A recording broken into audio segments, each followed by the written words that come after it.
There was a real job, a paid, full-time job where your only task was to walk up to strangers' windows before sunrise and shoot peas at the glass until they woke up. Someone did that job every single morning, got paid for it, had a boss, probably complained about difficult customers.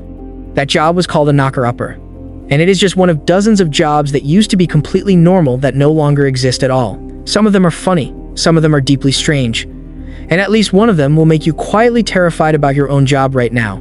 Let us go through some of the strangest ones, because the details are where this gets really interesting. The knocker-upper, the person shooting peas at windows to wake people up, was a legitimate profession in Britain in the 1800s and early 1900s. They used long poles, small hammers, or pea shooters depending on how high up the window was.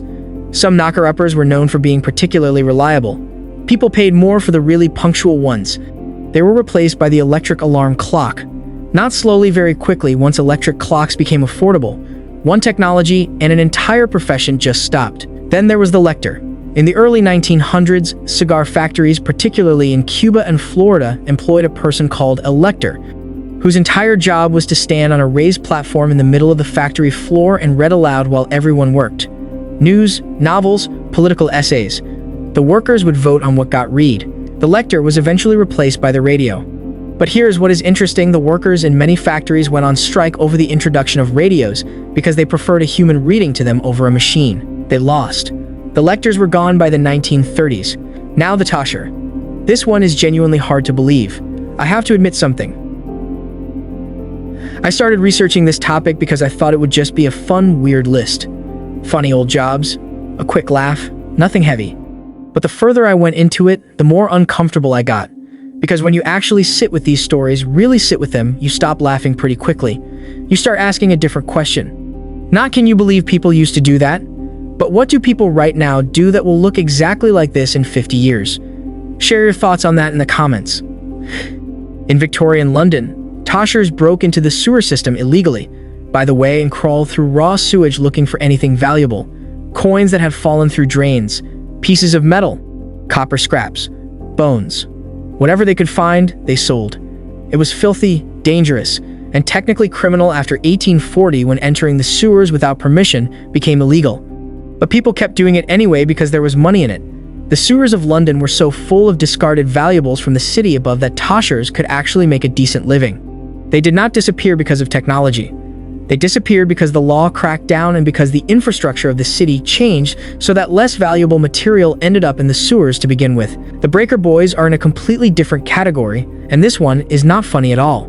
Breaker Boys were children, between 8 and 12 years old. They worked in coal processing facilities in the United States, sitting hunched over conveyor belts of coal for 10 to 12 hours a day, picking out pieces of slate and other impurities by hand. Their fingers bled, their backs broke down. They breathed coal dust all day. This was legal. This was common. This went on until the early 1920s, when child labor laws became strict enough and coal separation technology improved enough that the jobs stopped existing. It is easy to look at a job like the knocker-upper and laugh. The Breaker Boys remind you that some jobs disappeared because they should never have existed in the first place. And then there are the ones that feel almost too recent to believe. The video rental associate, working at a place like Blockbuster, helping people find movies, processing late fees, recommending titles. That job existed in enormous numbers well into the 2000s. Streaming services killed it so fast that Blockbuster went from 9,000 stores to one single store left open in Bend, Oregon, which still operates today as a kind of museum of the recent past. The switchboard operator, someone whose entire job was to physically plug cables into a board to connect your phone call to another person. In the mid-20th century, there were hundreds of thousands of people doing this. Direct dialing technology made the job obsolete so quickly that entire workforces had to be retrained practically overnight.